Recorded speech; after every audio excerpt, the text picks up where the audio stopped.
Well, good afternoon, everyone. I was getting flashbacks there of when they used to have City 101.9 here in New York back in the days. Okay. Welcome to our celebration of Black History Month.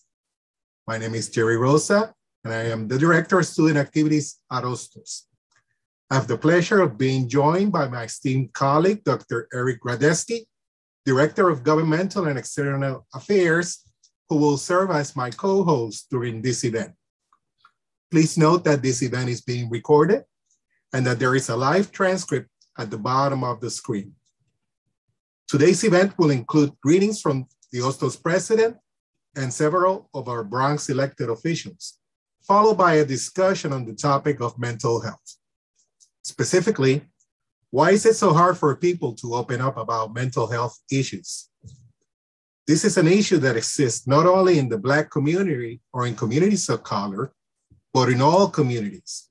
We will discuss mental health as a general issue that affects us all, and also consider in which communities of color and the African American community in particular are affected. Mental health is an issue that is very common, but for some reason, it's not often discussed. When we have a headache or a body ache, we do not feel embarrassed to talk about it. In fact, we often ask people for advice or get medication to alleviate it. Wouldn't it be great if those who suffer from a mental health condition could just ask for help without fear of being rejected or ridiculed? Wouldn't it be great if they could just go to the bodega, buy 2 mental health aspirins, and call it a day? Unfortunately, that is not the case. And we're faced with a society in which the number of mental health cases continues to rise day by day. This forum will discuss how we look at mental health, what are some of the factors contributing to its rise, and what are some of the things that we can do to help those affected by its many forms. Before our conversation begins, I would like to introduce Dr. Daisy Coco de Filippis, President of Hostsos Community College, who will share some remarks. Thank you, everyone, and good afternoon and welcome. Today's forum is particularly relevant in the wake of the ongoing pandemic. As Jerry Rosa has already mentioned, mental health issues have been exacerbated by the monumental strain created by widespread illness and loss of life. Black communities have been especially hard hit. In conjunction with the effects of COVID-19, they face a constellation of factors affecting mental health: systemic racism, economic disparity, inadequate access to treatment, and police brutality, to name only a few. This situation is complicated by the culture's uninformed attitudes toward mental illness. Perceptions of mental illness have changed for the better, but it is still stigmatized and there is much work to be done. And I could tell you, it is the Black community, it's also the Latino community, it's also these young people who have been so isolated. It is a huge concern. I would like to thank our moderators, Jerry Rosa and Eric Radeski, and our distinguished guests, generous elected honorables. I see our council member, Kevin Reilly, with us, and I know that we are expecting Assembly Speaker Carl Hasty, Borough President Vanessa Gibson, State Senator Jamal Bailey, and also New York City Council member Althea Stevens. I also want to say a very warm and particular thank you to the familiar within the confines of Hostsos, that is our VP for Student Development and Enrollment Management, Dr. Latoro Yates, who will be working with colleagues. I think Ms. Tova Thompson from the Counseling Center is beloved by our students, and it's a real presence here. And Michelle Ajala Rivera, so very, very happy to see the 3 of you also conducted the panel. I will be here throughout. I will mute myself and make sure that I don't jump in, because I have a tendency to get really carried away. and just listen. All right. So, mil gracias, bendiciones. And let's begin. Jerry, I think is yours, or Eric, I'm not sure. Thank you, Madam President. I'll now like to pass the microphone to Dr. Eric Radeski, who will introduce some of our distinguished guests. Thank you, Jerry. Yes, my name is Dr. Eric Radeski. I'm the Director of Government Affairs here at Hostsos Community College. And I see we have some of our distinguished elected officials with us today. Let me call first on Assembly Speaker Carl Hasty. I see him here. Speaker Hasty, are you there? Yes, I'm here. Thank you for joining us. Please say a few words. Well, I just want to say happy Black History Month to everyone. But every day to me is Black History, and particularly for people of color, so many wonderful things that we've achieved. One of the things that I always like to, when I speak at Black History Month events, I always talk about the things that we take for granted that were actually invented, by Black people, from things like plasma down to the broom, the iron. All of these things that we take for granted was really invented by Black people. So that's why I love to say every day is Black History.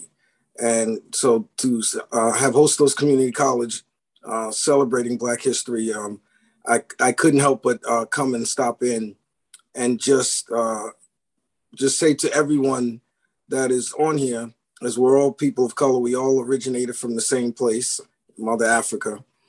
So I would just say to everyone on call, to the faculty, to the students, to my fellow colleagues in government, I really think it's incumbent upon us to take all of the principles of the fights that our ancestors and our forefathers and foremothers took on to get us this far.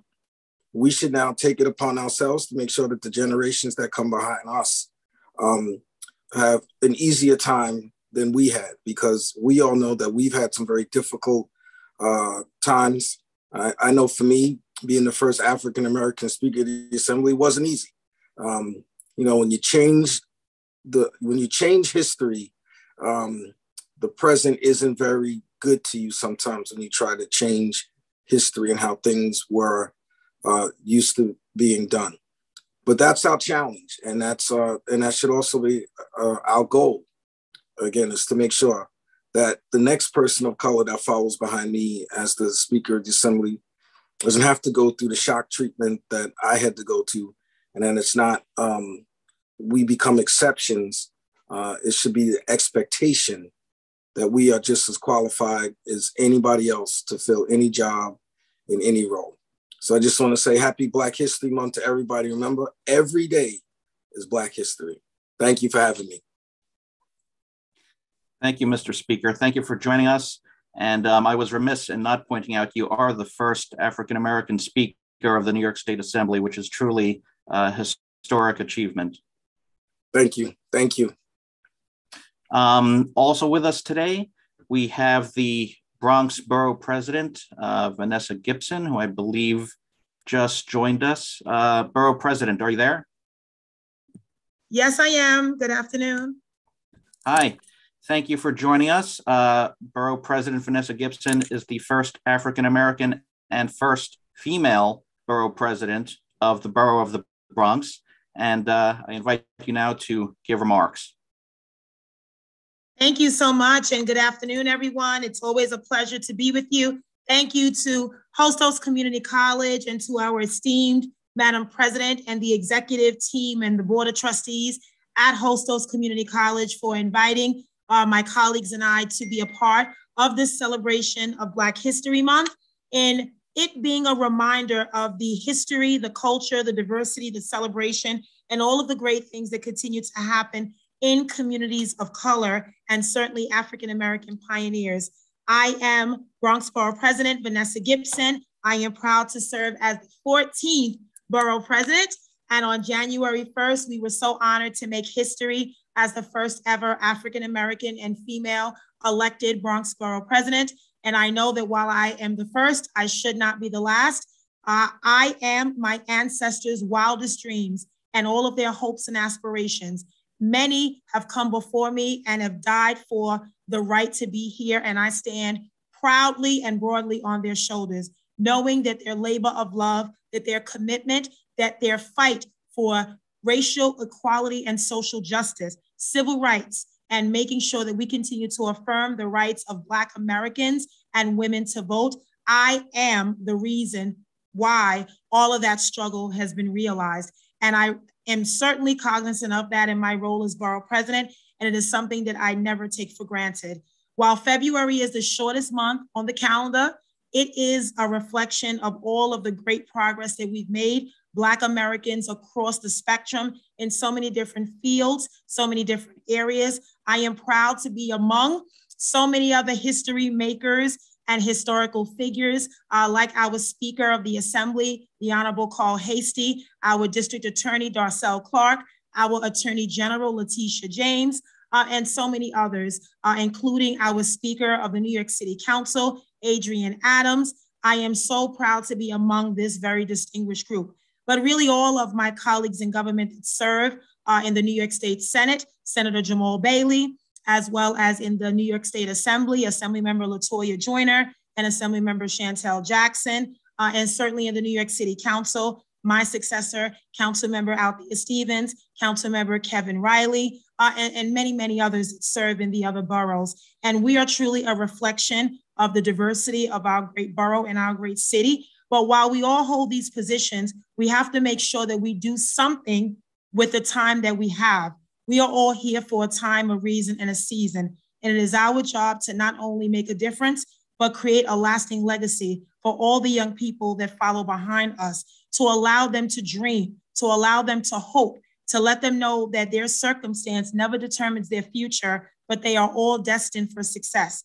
If many of us listen to some of the people around us, we would not be where we are today. And so I just want to encourage all of our young people out there that you are living history every single day. Never let anyone determine who you are, nor define who you are, but understand that you determine your future. Don't let anyone stand in the way of your dreams. The world is your oyster to explore. And we want you to have access and opportunity. And we want the doors to open for all of you, just as the doors have opened for my colleagues and I. And so February is a month to remember, to reflect, to celebrate, to honor. But if you understand like I do, you know Black History Month is American history and American history is Black history.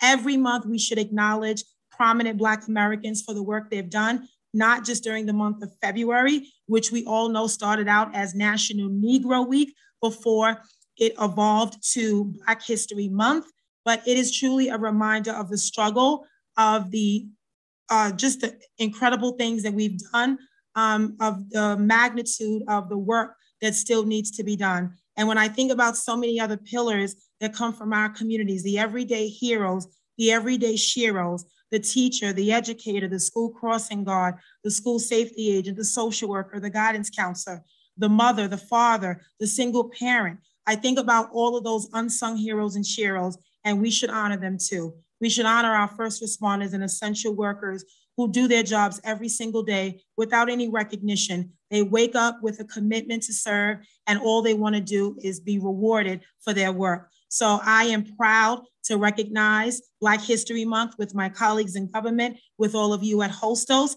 And I say thank you so much. I look forward to our continued work, and happy Black History Month to each and every one of you. Thank you so much. Thank you, Borough President Gibson. That was quite a speech. Next, I would like to introduce and welcome Councilmember Kevin Reilly, who is here with us. Councilmember Reilly, please go ahead. Thank you, Eric. And it's always a pleasure to follow behind our our Madam Borough President, Vanessa Gibson, and my mentor, Assembly Speaker Carl Hastie. And I want to thank Hostsos. My sister went to Hostsos, who's a graduate. And I really want to commend Hostsos for having this conversation today to focus on mental health. When you talk about mental health is not something, as Eric stated before, you can't go into a grocery store and get a mental health pill when you're dealing with something. And when we talk about mental health from community of color, it's kind of difficult for us to address the well-being that we are in mentally. We're always taught in our communities to stay strong when we're going through something, as we're teaching our children growing up, as we were taught growing up. We always taught to stay strong. And it's really challenging to do that when you're going through something mentally. If you follow me on social media, if you follow my journey, I always preach self-care and self-awareness, because it's hard to help others if you can't help yourself. And I always state that a vulnerable heart always leads to a strong mind.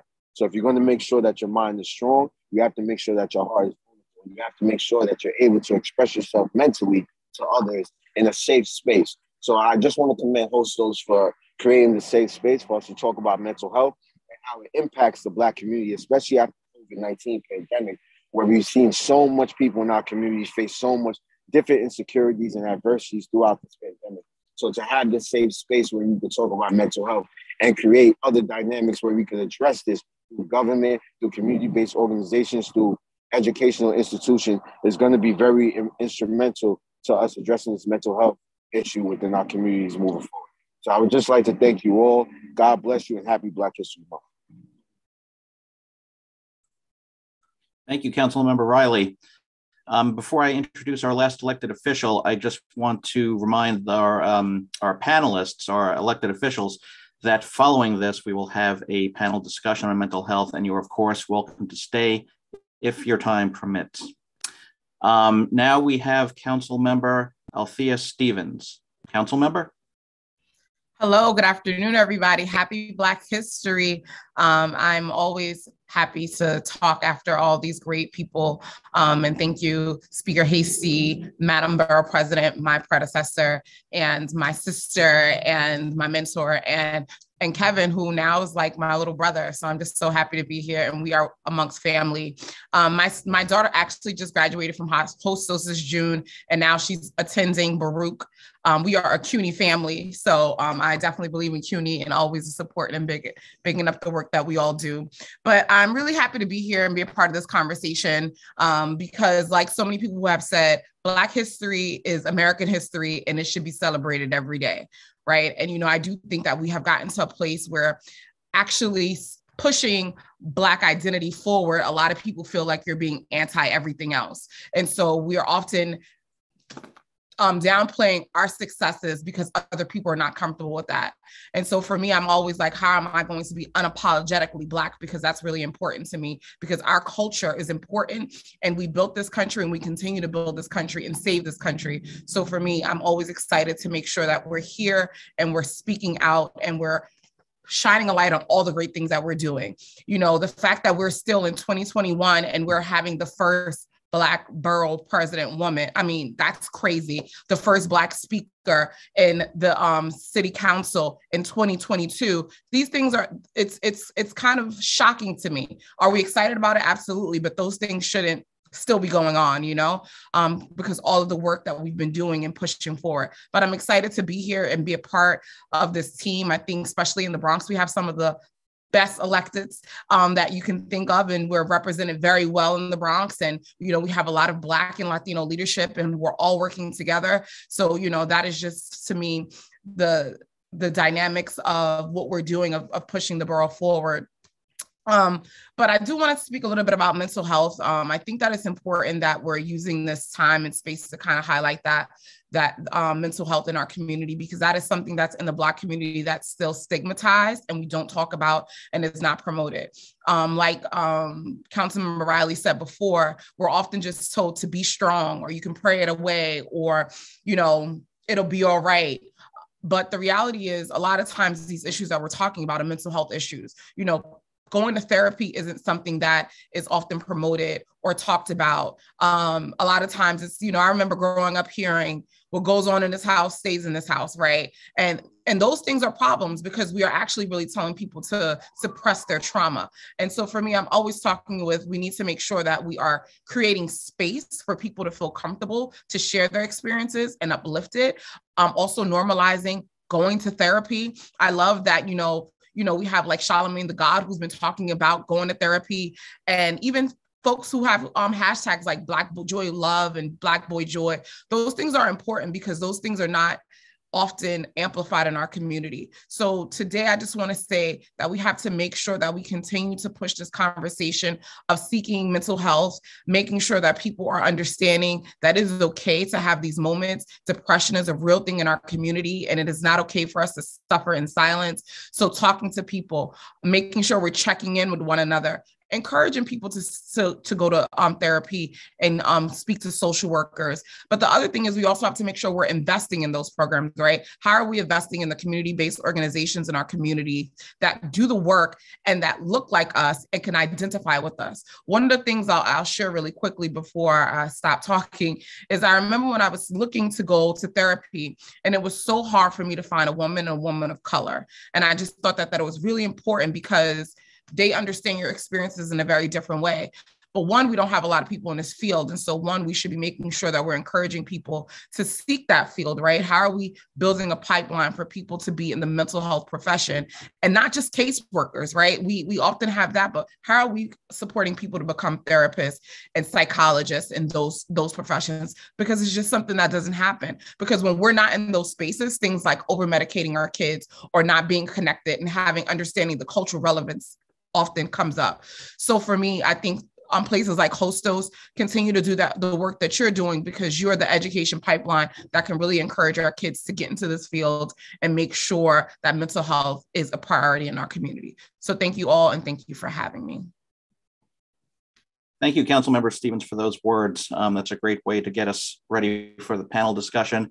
I just wanted to say that Senator Jamal Bailey wanted to join us today, but he was unavoidably detained, but he did send his warm greetings. So with that, I'd like to pass it back to my colleague, Jerry Rosa.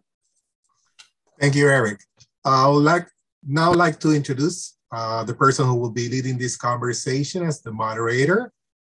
Michelle Ajala Rivera is a wife, mama, author, entrepreneur, and international speaker and trainer. Born and raised in the Bronx, New York, she holds a degree in mechanical engineering from Messiah University. After achieving professional success in her field, Michelle chose to further pursue her passion of empowering others to find their voice, identify and walk in their unique gifts, and change their narrative. She has over 25 years of experience creating and facilitating conferences and delivering keynote addresses on a variety of topics. She's also the creator and host of a successful weekly live show with a community spanning throughout the United States and in 6 different countries. She's completing coursework to become a board-certified functional medical nutritionist in order to enhance the health of and provide educational resources to underserved communities. Michelle currently resides in Lansdowne, Pennsylvania with her husband and 4 miracle babies. All right, so we'll now begin the conversation. You're welcome to place comments or questions in the Q&A box, which is at the bottom. This will be reviewed during the segment of the program. So without further delay, Michelle Ajala Rivera.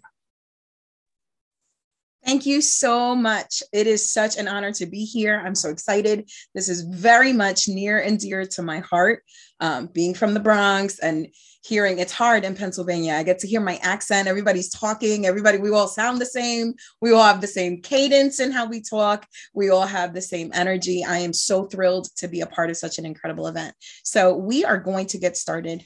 Thank you so much for being here. And the first question that I just want to throw out to everyone who is going to be participating is growing up, I love what Althea Stevens was saying and just the discussions of mental health in her family and growing up and just in general, that experience. I want to throw that out to everybody else. Growing up, did your family discuss the topic of mental health?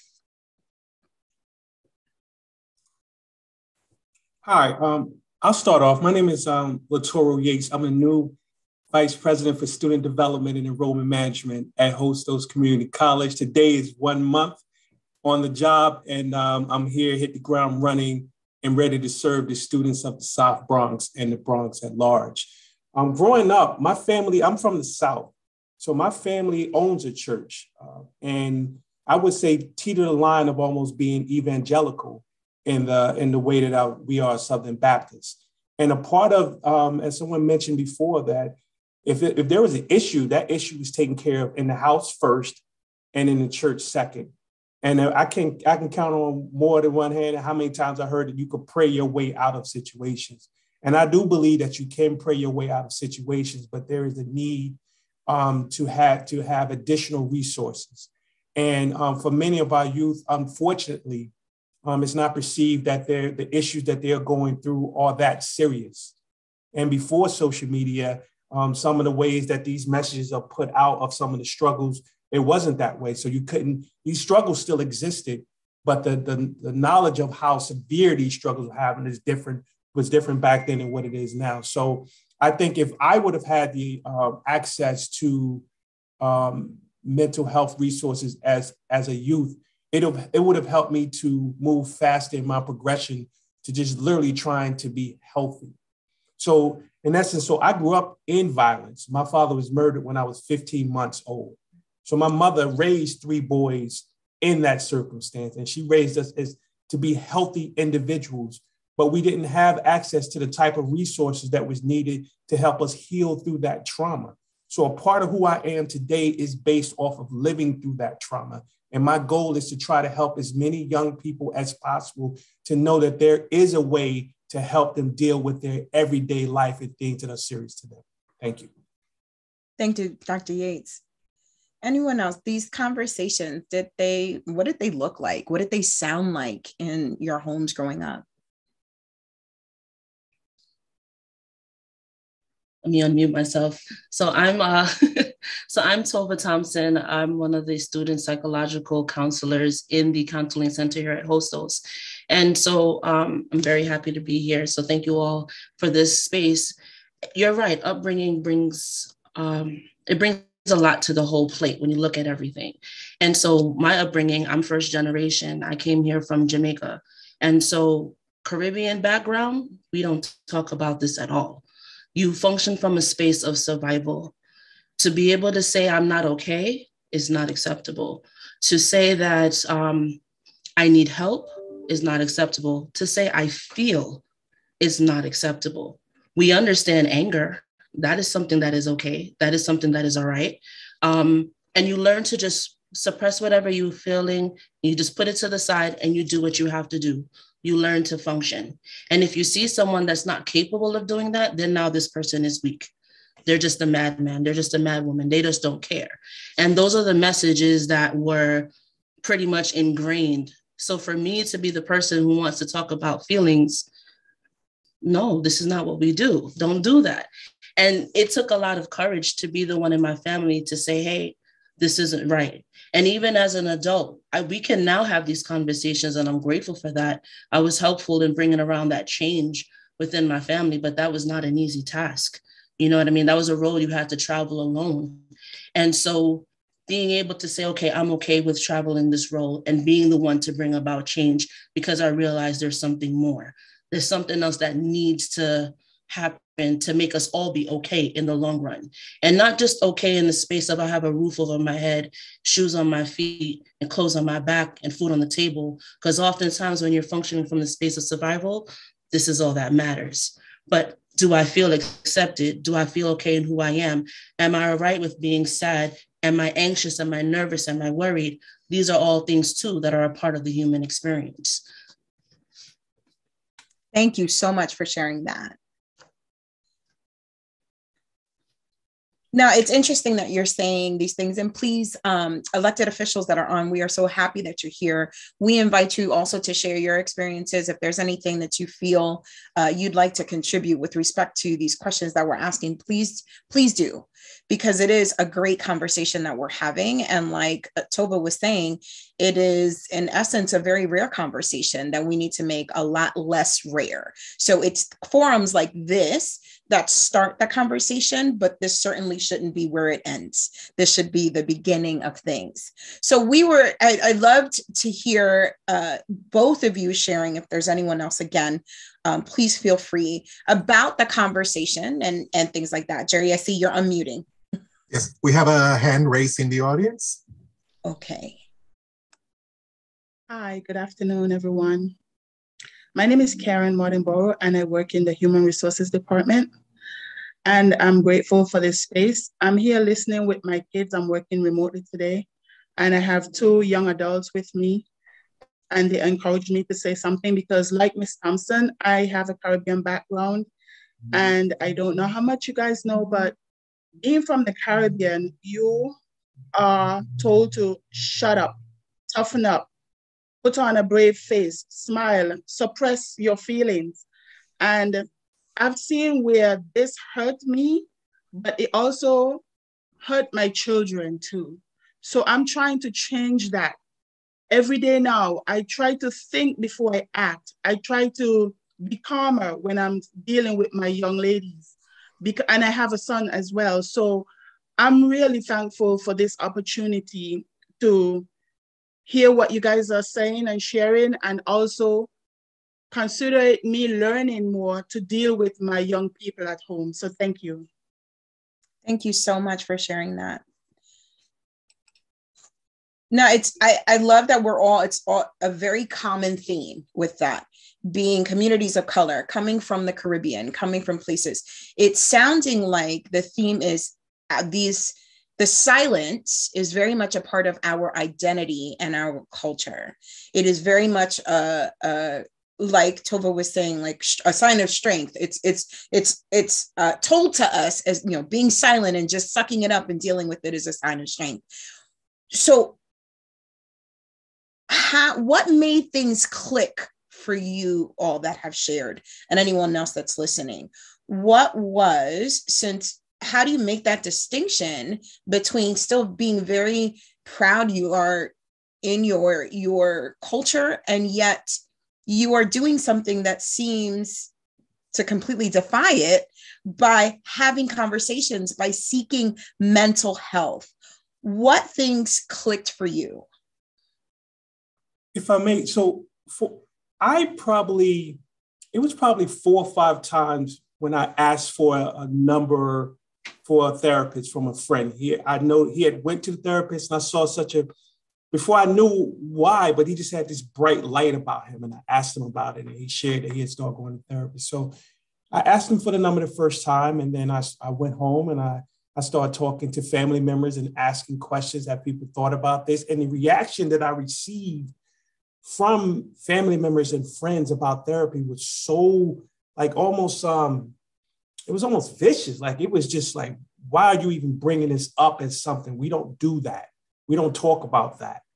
And so I would put it away for a couple of months, and then but I kept circling back to, so I just felt that it was something that I just needed to do. And eventually, as you mentioned, it just seemed like breaking away from family and friend tradition to do something I felt that was necessary.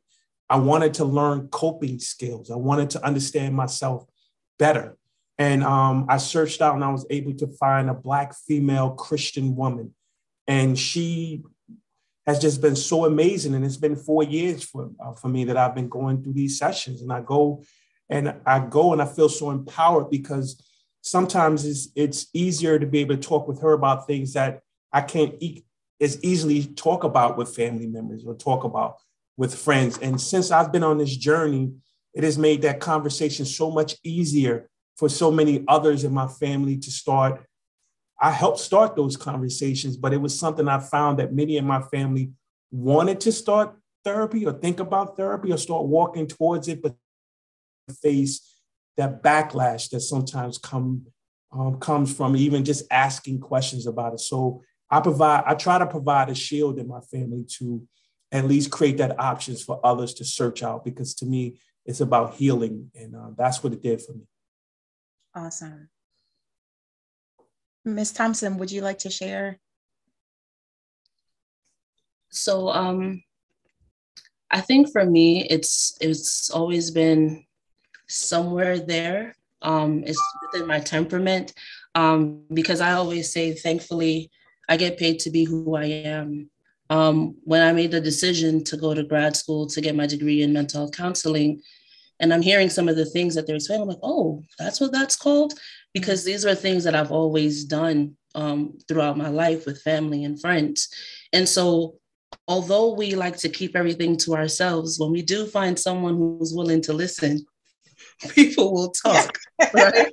So once you find that safe space, you're like, okay, I can let it out now. It might not be in the most constructive of ways, of course, but it will come out nonetheless. And so I figured there has to be something there, right? Sure. How do we make it make sense? And even now, within setting boundaries, my friends are my friends, my family, you're my family, I love you. But I also make sure it's known I can't be a therapist, right? Because there has to be that boundary, because there's a different way that conversation flows, right? And so even just educating them along with the process of how that looks, right? That's where that change comes in, because you normalize that conversation for yourself, whether it's what you believe, what you practice, what you've experienced, and that's how things start to change. So that's where it kind of came for me. I don't know where it came from, but it was always somewhere there in the back of my mind. And here I am today. That's awesome. Michelle, can I jump in? Absolutely, please do. Thanks. So growing up, I heard a lot of times things like "take it like a man," which I guess is something that was said to little boys. I don't know if parents still say that, but it's this kind of philosophy of, if something's bothering you, just deal with it internally, walk it off, don't make a big thing about it. But there have been times in my life when I've sought out therapy. Once when going through a very bad breakup, a couple times when going through serious illnesses. And it can be helpful, because those were situations in my life when I was dealing with something that I realized I wasn't mentally and emotionally equipped to handle on my own. Now, those are therapy relationships that, lasted for a little while, but didn't continue after that. I recently looked into finding a new therapist to deal with all of the stress that has been caused by the COVID-19 pandemic. I didn't completely follow through on that, so that's on my to-do list. But something that I did notice when I was thinking about that was that I started speaking honestly to certain friends about some of the things that I've been feeling. And they basically said, yeah, me too. I'm feeling the same way, whether it's with family or with professional obligations, or just, again, the general stress and havoc that's been created over the past 2 years. And of course, as Latoro and Tover have said, talking to family and friends is not the same as getting, the professional guidance and help of a therapist. But I found it was helpful to both me and my friends to say, this is what I've been going through, and to recognize that it isn't just me, and it's not just him, and it's not just her. Everyone right now, I think, is dealing with some sort of stress from the past couple of years. And just being able to talk about that and say, I can freely mention these things to people I trust, is a type of relief. So, it's perhaps another option that we should think about when trying to handle all of the stress of the past 2 years. Thank you so much for sharing. And I know we're talking a lot. I love that we're talking about the ways that we change things. And I do want to push that further, talking about how to change. But let's take a step back for a second and just look at, why is mental health such a taboo subject? Especially it's coming out in the discussion in specific demographics, in specific communities, especially communities of color. We have comments coming in. We have ways that people are, the coping mechanisms that are silence, and certain cultures that are being told to man up and things like that. Again, being tied into identity and culture. Why do people look at mental health? Because it seems like we're all in agreement. Even when it's happening, we know it's wrong. Like, even as we're struggling through it, we know as a child, this is not okay. This is, and yet we go along with staying silent and not saying anything. So why do you think, in your opinion, people look at mental health as such a taboo subject? So I think that to acknowledge that there is a mental health related issue, or that you need help, or that you need support, requires a degree of vulnerability that most people are not comfortable with. And so because of that, if I open up, now I open myself to ridicule. I open myself up to the opinions of others. I might walk into a room where the person might not understand anything that I say, and I'm completely judged or misunderstood. These are things that no one really would voluntarily want to sign themselves up for, to be quite honest. And so I think to deal with what comes with the vulnerability, that's what makes it taboo, because it's easier to just keep it to the side and not deal with it myself in front of the mirror, but not with anyone else. So I think that's what contributes a lot to it being this taboo subject. Thank you. I also think that there's these myths that are attached to mental health. So in doing some preparation for this panel discussion, and I Googled myths of mental health, and some things that popped up is mental health care is only for people with severe problems. Mental health treatments don't work. It's not normal to struggle. Mental health struggles are inevitable, so there's nothing you can do about it.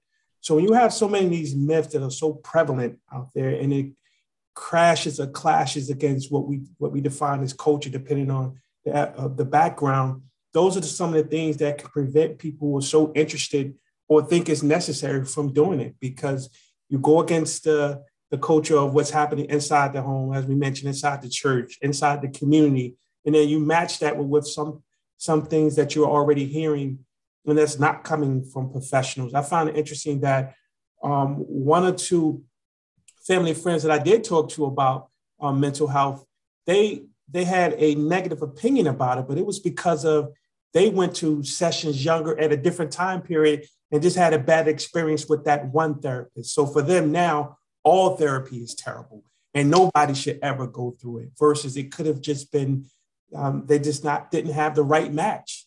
But that's not the way that it's presented. It's presented that all therapy is terrible. And then you peel back the onion a little bit and find out it was that experience. So I just find it, we have to be very careful and critical how we talk about mental health, and make sure that even if I have a bad experience, I have to continue to say, but I still think that there's a need for it in our community. Thank you. There was a great comment that just came in from Linda Alexander that said, silent strength is a coping mechanism to address survival in a racist social culture. It is driven by the historical need for parents to keep their children safe, and part of the post-traumatic slave syndrome that still plagues people of color. How would any of you respond to something like that? That silence is a coping mechanism, and it's a protection. It's a guard. The minute you decide to bring anything that's going on outside of the household, it is now free to interpretation from anyone else. There's a very fine line. So something as simple as discipline and abuse, there's a very, very, very fine line. And everyone has a different opinion on that. But the simplest thing, now it goes to a whole situation where your children are removed.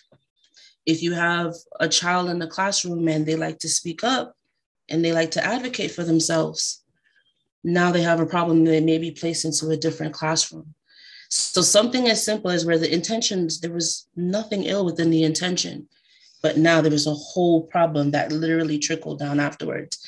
And you can see this throughout history, so oftentimes, if I stay silent, if I blend in, if I stay quiet, I'll keep you safe so you can be here for another day.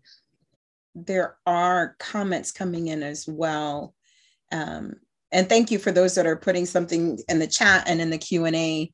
There is in line with that, as someone that commented, as a Puerto Rican male, the comments about needing help, being seen as a sign of weakness resonated with me. In your experiences, how do we begin to break this stigma? So how do we? We've been talking about, okay, this is taboo. We kind of all know these are the reasons. There's systematic things that are in place. There's regardless really of specific culture, it's kind of blanketed as far as the reasons, the things that we do, the practices of keeping silent, of everything stays in the house. Whatever happens in here stays here. We don't share those things. You know, concepts of machismo and being a man is not crying and not being broken and not being vulnerable and things like that. We know these things. We are in a position now to see that's not okay. How do we begin to break that? Like, I know that you guys have had personal breakthrough, which are phenomenal, but a lot of times you can be seen as a magical unicorn. Okay, so you're one person in your family, and it's not always received, you know, from what you guys have been saying. It's not like, oh my gosh, it's so great. You've done something I've always wanted to do. How do we, in light of that, in light of the possible, for lack of a better word, backlash that you can receive, how do we begin to break that stigma? I think it's important to speak out. I think it's important when it comes to beyond just family gatherings. Like, for example, with social media, it's so easy. It's what most people, some people post on social media, and it's obvious all of the good things that are happening every day, right?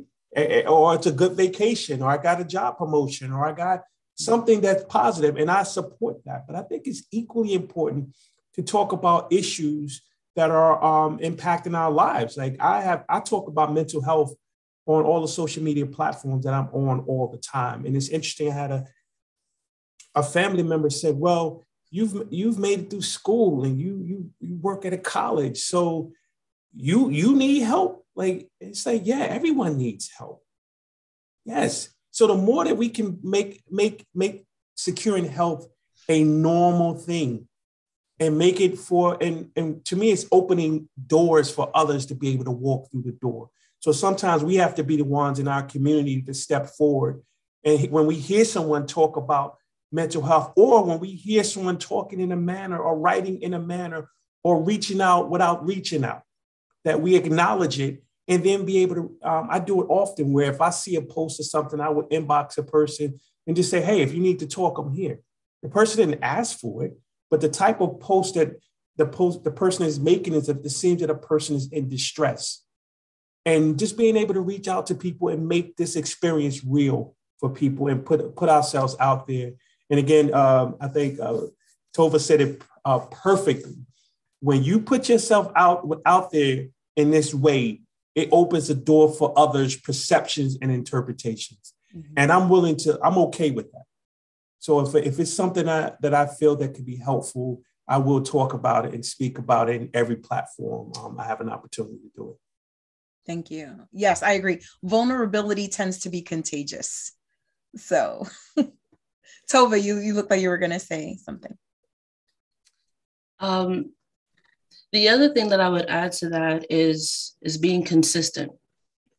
If you are known to be a person that doesn't like cursing around you or yelling around you, say that. Continue to say it and don't change. If there's people in your family, if there are people in your family that you believe could benefit from it, whenever the opportunity presents itself, stay firm in that, right? Because the minute you waver, then now that you'll be surprised who's paying attention and who's listening, right? And so that means for yourself, be okay with being uncomfortable because you're staying true to yourself.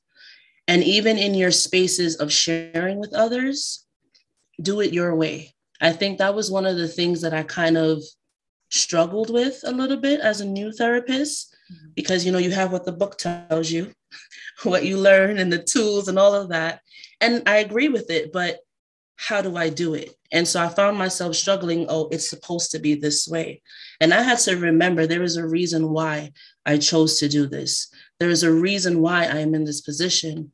So I'm going to do it, and I'm going to do it the way that I know how, the way that sits best with me. And after I made that decision, it made me a better therapist.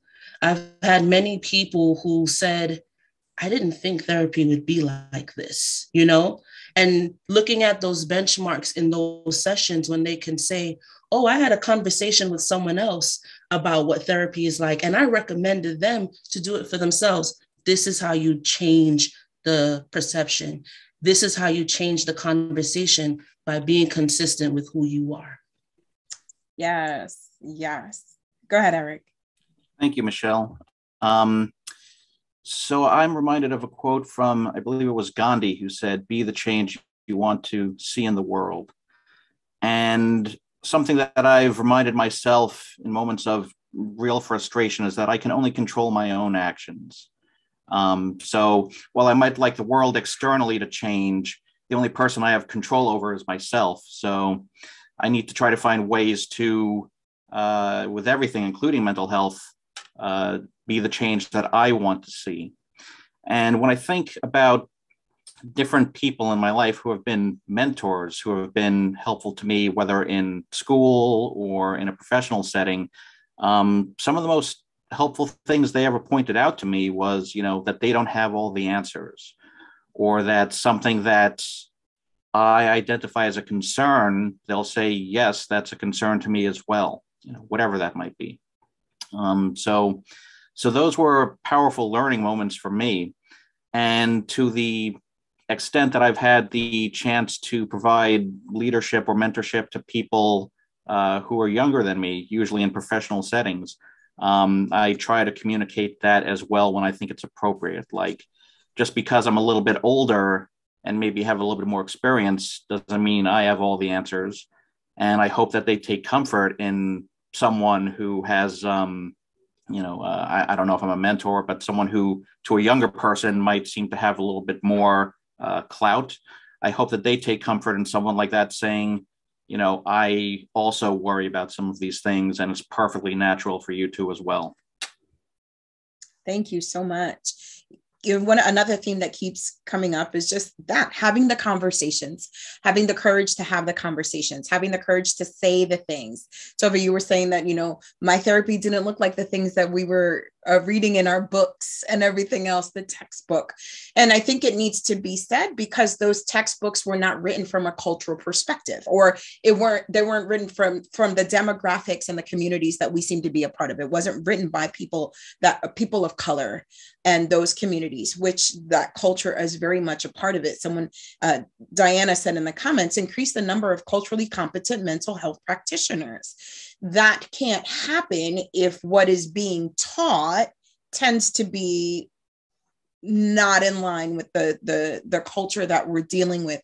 Can you guys speak to that, as far as in line with that, the things that you're doing, that you are changing, but also in line with that, some things that you wish you knew earlier? Like, you're learning these things now after you've gone through it and you've seen essentially, okay, this didn't work or that didn't work, or having that desire to change the narrative for your communities and yet not seeming to have the tools, the effective tools to do so.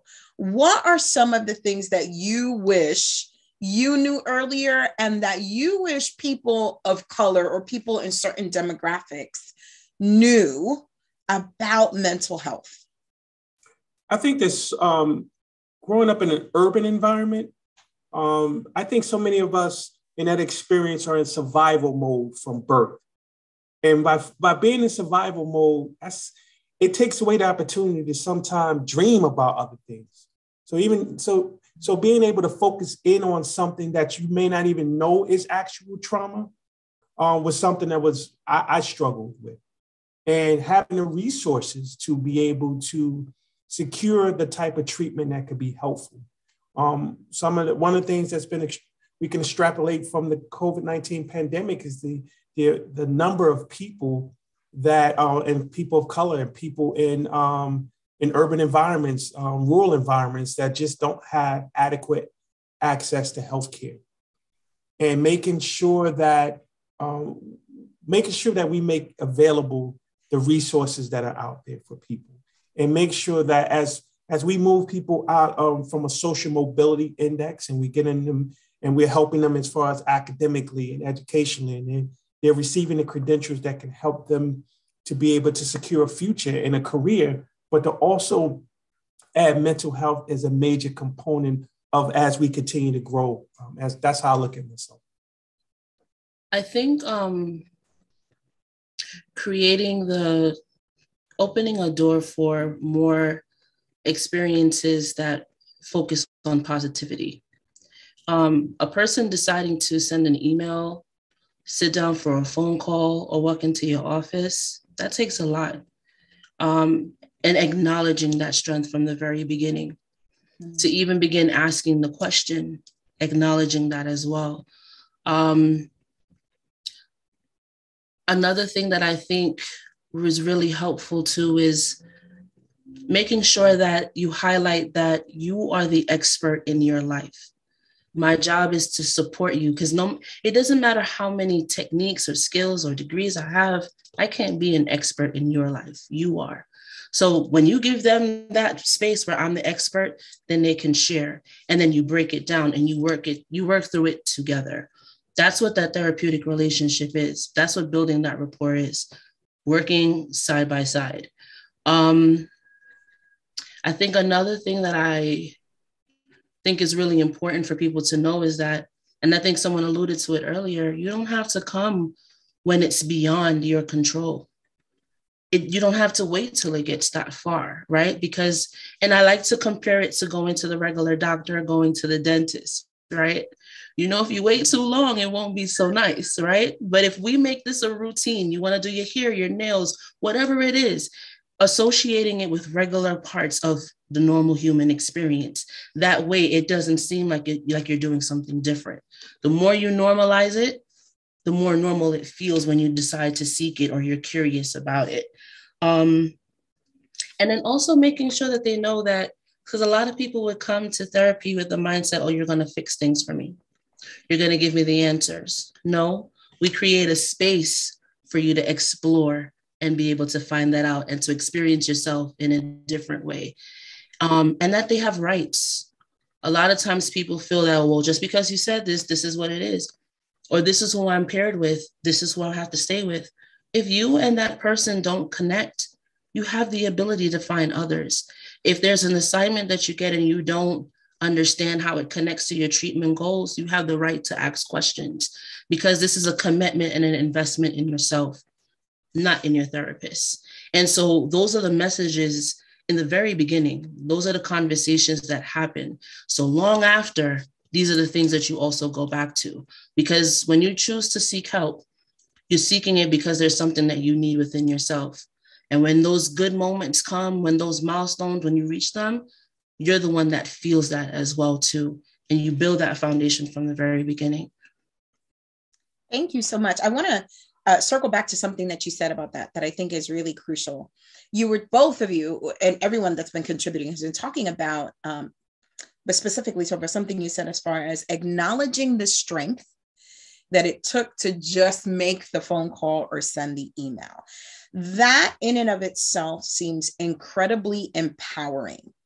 Like that seems just that moment of saying, if we do nothing else today, if you just sit here, kind of like Good Will Hunting, like if you just sit here, it is still enormous. And I want to acknowledge the fact that it took superhero strength for you to even get to a point, to come here, to say something, to write the email, to ask for help, to even post on social media something's going on, for someone like Dr. Yates to be like, hey, you know, what's going on here?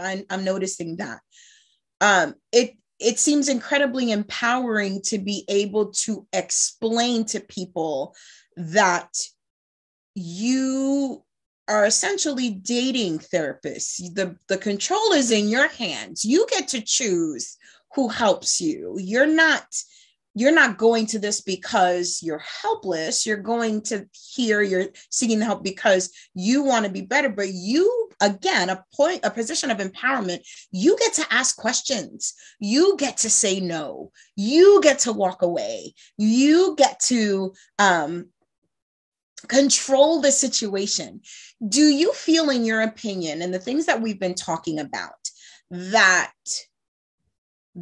is that idea of empowerment, that idea of being empowered to make these decisions is absent because of the history and because of the culture and because of the norm of demographics that have essentially been stripped of power and authority, that have essentially been told for centuries, you have no choice, you have no power, you have no.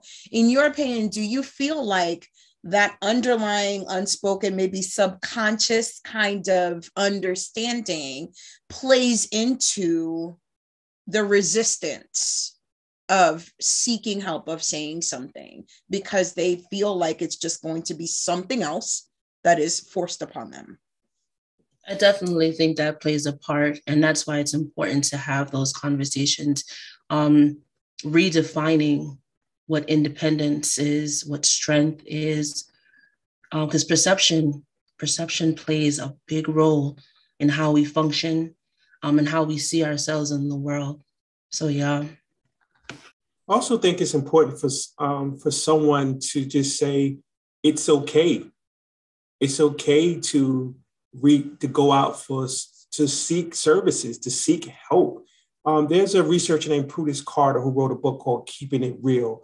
And she coined the term called multicultural navigator, which is a person who have a love, respect, and understanding for a given community, and will be able to be a bridge between that community and the system, whatever that system may be. Because for so many of us, there's a fear of just simply going to the doctor. There's a fear of an interaction with the fire department or interaction with the police department, and having more of us that we are the multicultural navigators. So we are the ones that once we take a step and put ourselves out there as someone who is open to therapy, who can talk positively about experiences, can talk about the search, why I was hesitant for almost a year before I finally made that phone call. And so nervous. And when I sat down, and after 10 minutes, I felt like this is something I should have been doing my whole life. So we are the mentors, whether we know it or not. We are the people that within the community are looking up to us.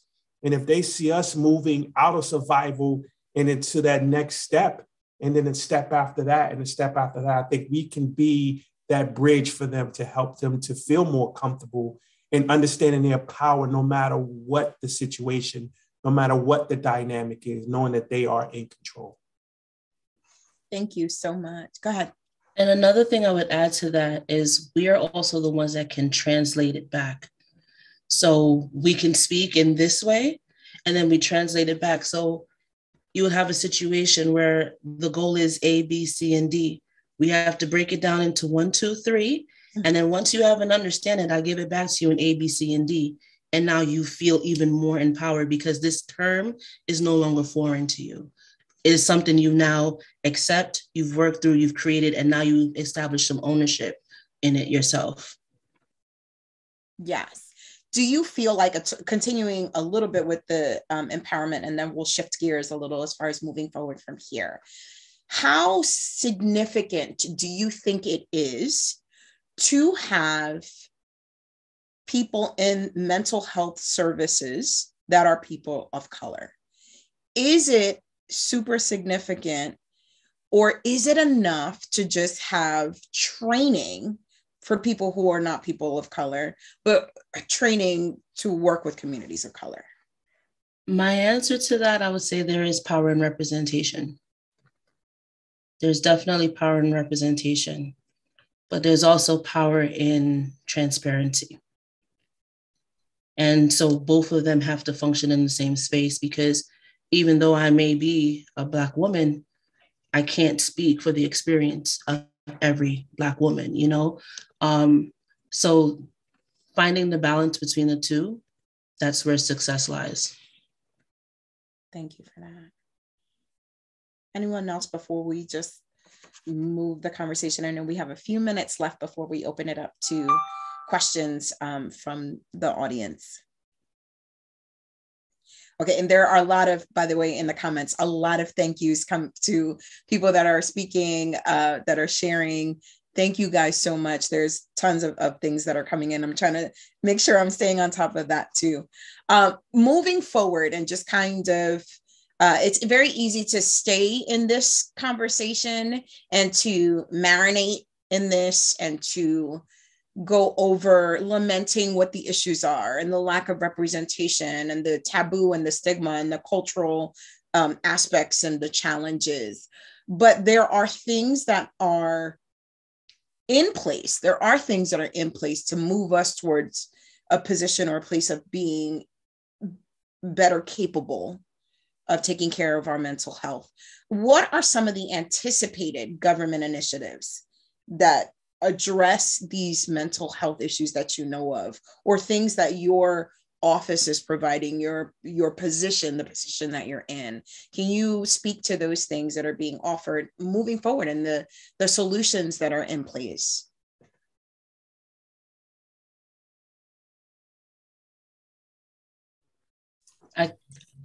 Do you want to go first, VP? Okay. Go ahead, that's fine. Go ahead. Speaking from, as a representative of the counseling center,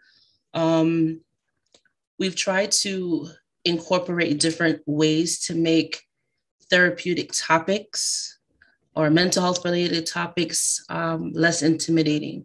So, we use music, we use games, and we have some things that are candid conversations, and we literally make it very informal. And people come and they can just share openly, and it doesn't feel like there's this additional pressure. I think one of the other things is that we do have the flexibility within your sessions, right? So, we were exposed to working remotely, so we do have in person, and we still have, remote access, because increasing access is one of the most important things when it comes to that. And I also think another thing that we've tried to do is collaborating with different units and different departments, making sure that people realize taking care of this part of yourself is another thing that you have to do, but it's included in that Hostsos experience, right? Because Hostsos offers so many different things to tackle this, and that. So as a student, you literally have access to every single thing and take advantage of it. Why not? So I think those are some of the things that we've done. And then, within our unit, we have to do professional development. So we have to make sure that we, keep on top of everything and stuff like that. So, and then, the state requires the legal piece too. So we have to, if we don't do that, we can't even sit in the office and have a conversation, right? So there's multiple levels of checkpoints. And I think the thing that I think is the most important, we genuinely love what we do and we care about students and what we do. I believe you have to have a certain temperament and a certain degree of compassion to do this kind of work. And I can honestly say wholeheartedly, we genuinely love what we do and we care. And so we bring all of that each and every day. So I think that's what we're doing. And hopefully I am speaking completely in full accuracy, on behalf of the counseling center. But yeah, we're small, but we try to work hard. Right. Thank you. Dr. Yates, you were going to say something. Yeah, I would just say that nationally, when going through the COVID pandemic, it's been an understanding that there has to be funding, need to be funding that goes to K through 12 colleges and university to help connecting mental health and wellness. And one of the things that we learned going right at the height of the COVID pandemic was that the amount of students participating in counseling, that number dropped precipitously. And one of the things we think about that's a good tie into this conversation is that there are some students who utilize counseling services, and people within their home don't even know that they utilize those counseling services. So then once this pandemic happened and you're at home and you're utilizing your laptop and you have a therapy session, and I may live in a 1-bedroom apartment. So where am I going to go to have my therapy session? I remember when I would have a session and online and using telehealth, and I'm having a session and my wife would walk upstairs and walk through, and I'm like, well, I'm having a session. Can I have this moment, please? So just understanding that we need to create every access point possible for students to be able to connect with counseling services. And the more that we're able to do that, I think that we can start to increase that participation rate. We have to increase it back to what it was before the pandemic happened. And I believe even increase it even more than that, because there's a lot of work we're going to have to all go through to continue to heal through this moment we've been experiencing for the past 2 to 3 years. Correct. And the aftermath and then the unexpected. None of us have ever really lived through a plague. Like none of us have ever really, we've gone through some things, but we haven't essentially done that. And so we don't know how it's affecting us mentally. So we need to walk through this together. Someone had put in the comment section, the difference between illness. There's like, if you just take out the I and add in we, illness becomes wellness. And so the idea of doing this together as a community, of constantly having the conversation, constantly destigmatizing it by just making it more common. One last question I want to put out there before we open it up to Q&A from anyone that is watching. What can we do to improve the mental health of those that we care about? I know there are initiatives like the mental health first aid training and things like that to recognize the signs and this, the symptoms of someone maybe in a mental health crisis or things like that. What, in your opinion, can be done from a parent that's watching, a student that's watching, a staff member that's watching, that maybe, they're not part of the counseling center. Maybe they're here, or maybe there is someone that is a student and there's a family member in the background that is ear hustling essentially to what's happening. What would you say are things that we can do to help improve that mental health of those that we care about? I would say being mindful of the way we speak. Sometimes we would make a comment and we don't even realize that can actually hurt someone. One of them, it's like, oh, this weather is bipolar. Like people say these things, right? So making sure that we're mindful of the way that we speak in anything, whether, because you never know who's listening, right? And we are in a day and age where, there was a time where we had to have these encyclopedias and you had to go through the encyclopedia to find something, but we're in a space now where you can literally type it in. And before you finish the question pops up. So if there's something that you're curious about, something that you want to know more about, something that you're unsure about, type it in, and utilize what you have access to, because there is power in education. There truly, truly is. So if you're curious, look it up. There's so many different national websites for every specific thing that you possibly could want. And you would find images, you would find frequently asked questions. So whatever the topic is, you literally can find information online. And I think that's a great thing for us to have access to that we didn't many years ago. Thank you. The question just came into that. Are there specific resources on campus that staff can tap into specifically?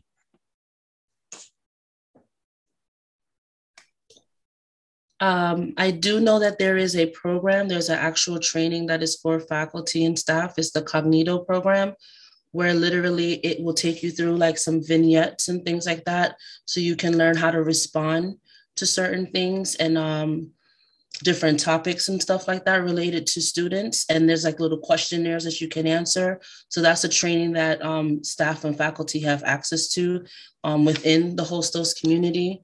The counseling center, we also have like a resource page as well on our site. We also do have an Instagram where we would put up information, because there are different things, different mental health related things that are celebrated each month. So there's like resources there, and especially we put up things during finals and midterms time as well. That's another resource.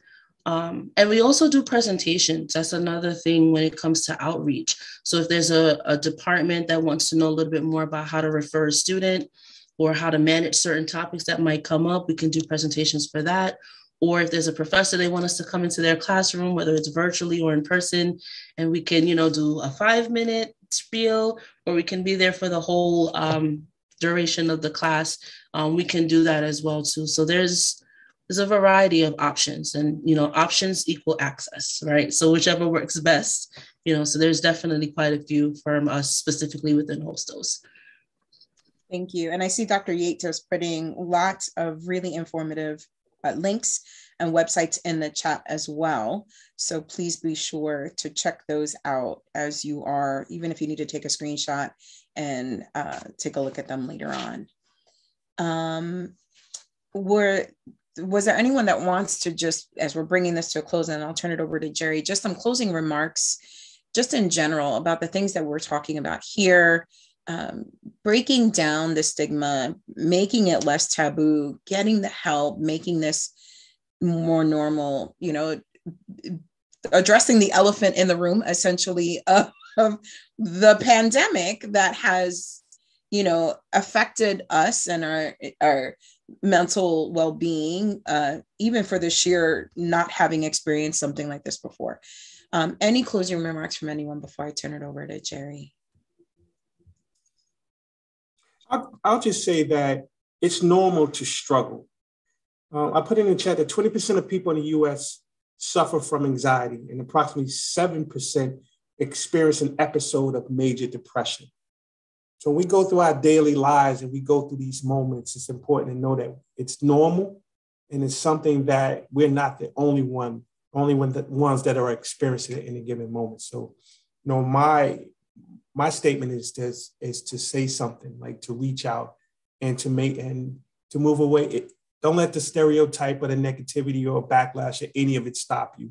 If you feel that you need help, and to reach out for resources. And if I can help in any way, do not hesitate to contact. Thank you. And I just want to echo things that Tova and Latoro have said. I think Tova was responding to your question, Michelle, about what we should do when engaging with family members or friends, and she said to be mindful. I would add to listen, because sometimes when we're talking to people in everyday conversations, what we're really doing is waiting for our turn to speak. And when someone's trying to connect with you and tell you something important, you can miss that if you're not listening for it.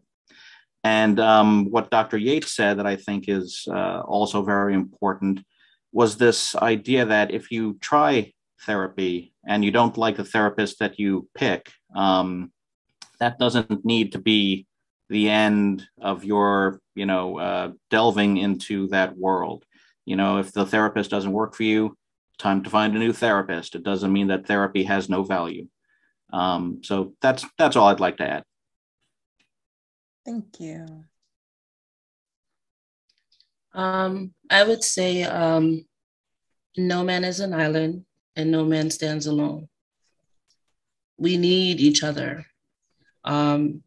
And so remembering that whenever you feel isolated, whenever you feel alone, because this pandemic has brought a lot of the risk factors are literally crunched in one, and you experience them and it's multiplied by 10. But no one is alone, and you don't have to ride out this storm alone. Whether it's a conversation, an email, whatever it is, to whoever you feel most comfortable with, know that you don't have to be alone. Thank you so much.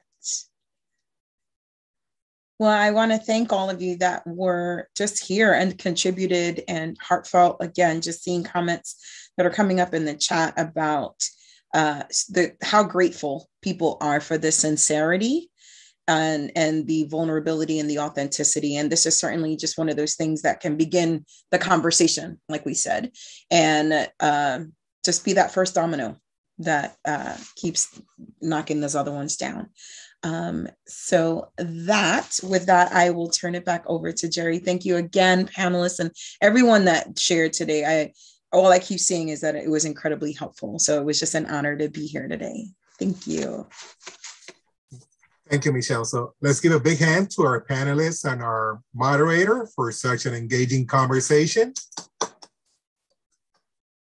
We would also like to thank the elected officials for their participation and their words.